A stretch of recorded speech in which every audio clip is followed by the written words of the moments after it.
बदलापूरमध्ये 4 वर्षाच्या चिमुकलीवर अत्याचार झालाय।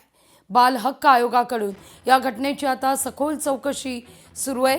संबंधित घटनेची माहिती घेऊन कारवाई केली जाणार आहे।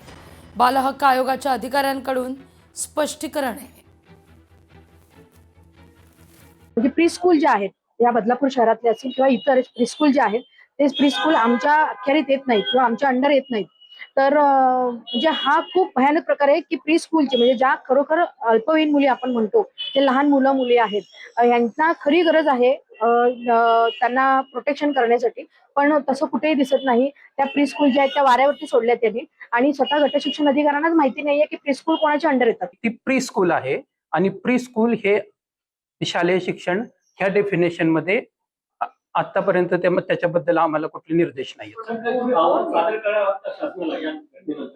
शिक्षणाधिकारी सरांनी मला त्याचा अहवाल सादर करायला सांगितलेला आहे, त्याच्यानुसार मी अहवाल सरांना सादर करणार। सरकारी यंत्रणा या कारवाई करत नाही असं बिलकुल नाहीये। सरकारी यंत्रणा म्हणा आयोग सुद्धा या बाबत बारकाईने कारवाई करत असते, बारकाईने लक्ष देत असतं।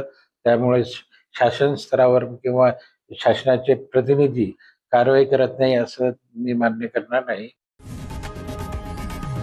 लोकशाही मराठी ऐका, पहा, जागरूक रहा।